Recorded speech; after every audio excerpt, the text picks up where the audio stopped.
Hello everybody, and welcome to day 3 of my 6-day blast on the XJS. What happened in day 2? Well, I made the incredibly easy decision between coming here and working in single digit temperatures on my car and going to a friend's house, eating pizza and drinking beer. It is a balmy 20 degrees out, so what we have here is a wire harness for my distributor. I bet that was loud on camera. Wire harness for my distributor connects the cap to, let's see, it goes like that. Connects the cap to the ignition module in there, and it's got a capacitor built into it. I'm not entirely sure what the capacitor does. This does things. Hopefully this will make my distributor work again. So the other thing I have is episode 2. Return of the drive shaft.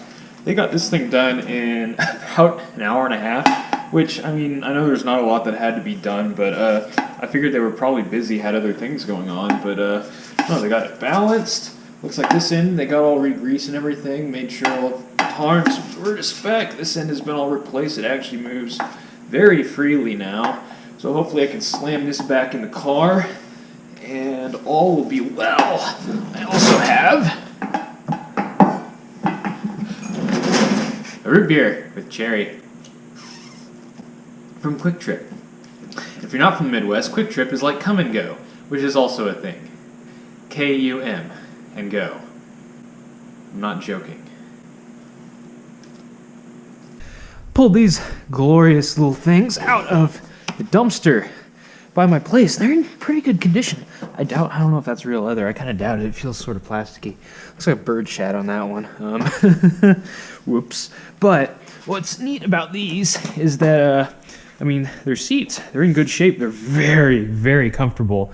They've got armrests, which is pretty cool. And they'll fold flat. Let's see here. How do I... There we go. Yeah, they'll fold flat. And they've got cup holders on the back, so that's kind of neat. As far as a passenger seat would go. Something else, let's see, they're narrow. These are really narrow seats. The Jag, it's a big car, but... Come on now. There we go. It's a big car, but there's not a whole lot of space between here and the trans tunnel, so...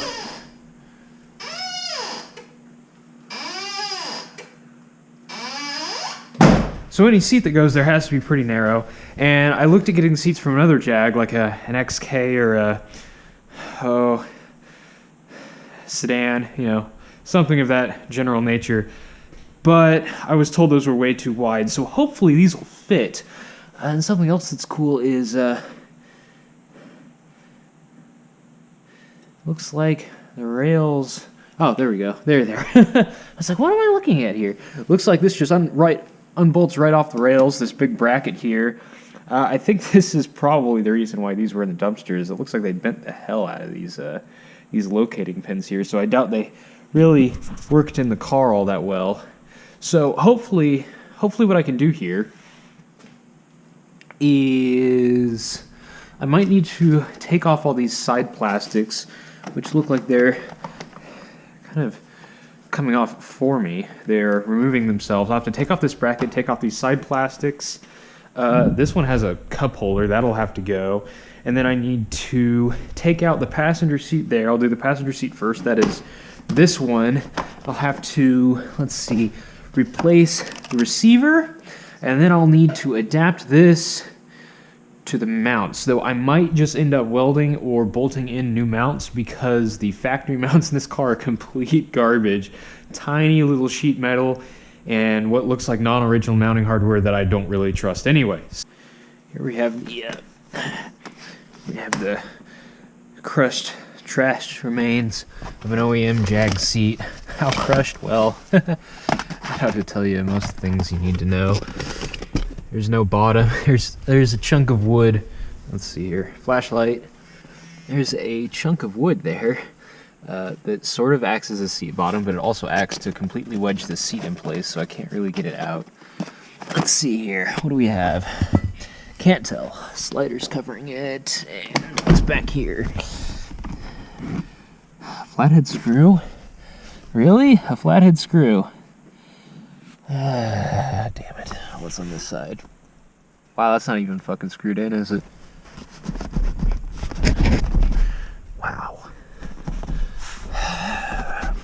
If ever there was something to epitomize sketch, I think that would be it. So let's see here. First thing I'm going to need to do probably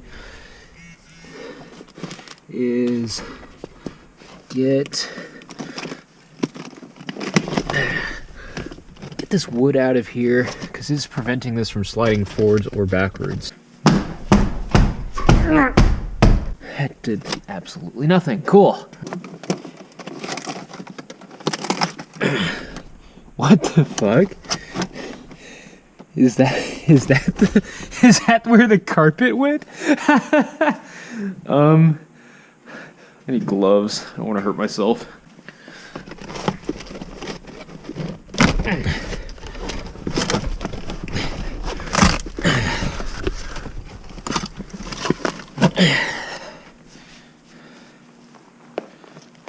Oof. Ah. Hey, look. That's some numbers matching original Jaguar sound deadening. Look at how thick that is. Not sure what that is.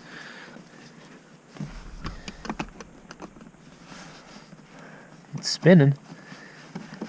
I don't think it's coming out though. There is a semi-captive nut. Alright, well, something to throw in the hardware pile, I guess. That's one. Time for the other. Now, if that is captive, we're going to have an issue because I can't get to the other side of that. I mean, it's also a Phillips head, but hey, let's just go at it for a flathead for a few years, see what happens. Oh, hey. Well, that's cool. Look at that. Maybe. Get out of here. Fucking. Okay. Look at that. The receiver for yonder seatbelt attaches to the chassis. So that is one safety item. Ooh, a quarter! That is one safety item that I am not going to have to worry about. That is good news for me, because I really didn't want to. So, 3 years of trying later, a couple left-handed drill bits, I eventually settled on starting out with a left hand and switching to the step bit. And that looks like my solution. Just got one left to go. Hell, look at that! It worked a freaking treat. I don't know if you can see it or not. Pull the camera back a bit. There you go. Look at that. Harbor Freight step bit on a Harbor Freight close quarter drill. Damn good stuff. Harbor Freight is the unofficial sponsor of this channel, of course, because I am poor and need tools sometimes. So there you go. Hopefully I can have this thing out pretty quick and start tossing the new one in.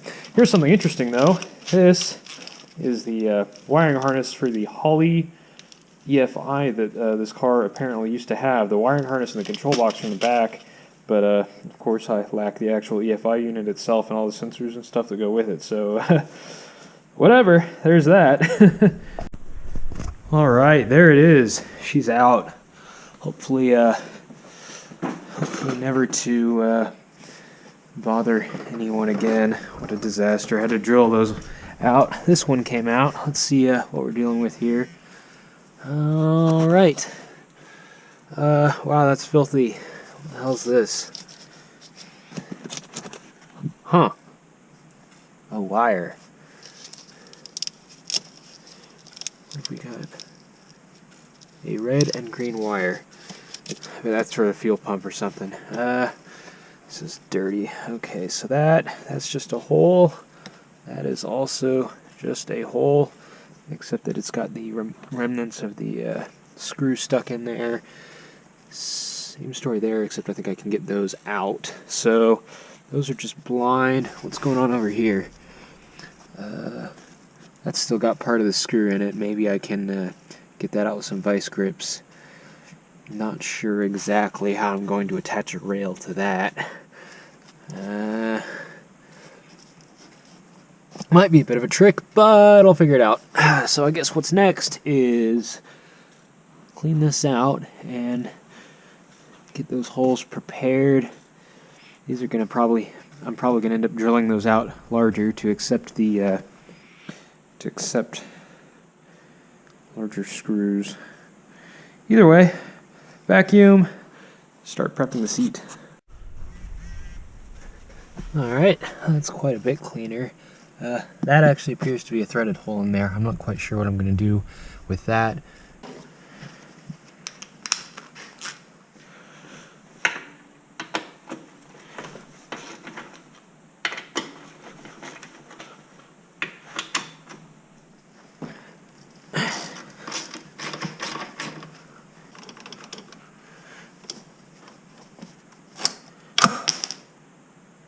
The fuck? Look at that. It's a nut. Oh, that's...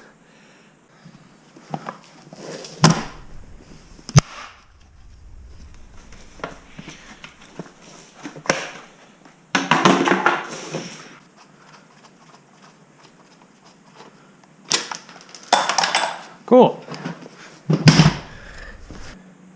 Well, that looks fairly ready for test fitting to me. Nope, still heavy.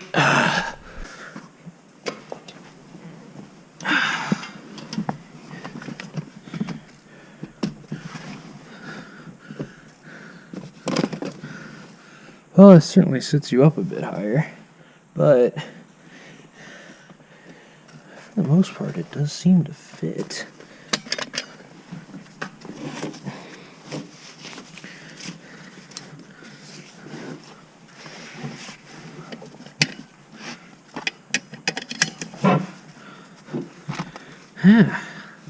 Okay, so I just kind of took the factory JAG stuff, used some strips of metal, and attached the rails to the new seat. It actually fits reasonably well, though I am worried at clearance over on this side, because this is all the way back. It's just going to straight up run into the transmission tunnel, so that'll be fun. I might need to fuck around with it and offset it a little bit.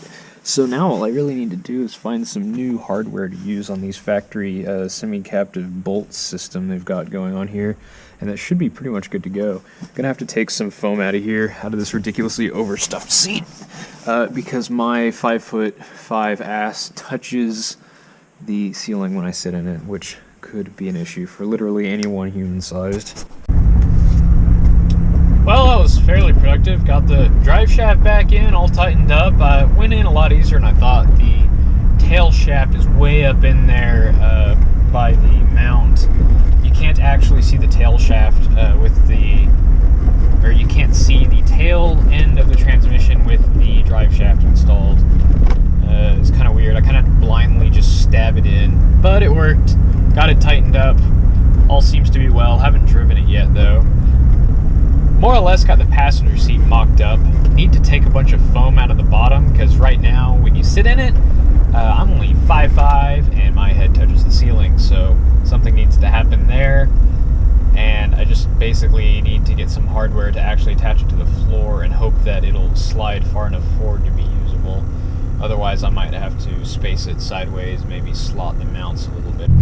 So tomorrow I need to finish that passenger seat up and work on the steering, get that done, because that's fairly critical to it actually driving well, and that's probably going to be fender washers. And so yeah, time to take a shower.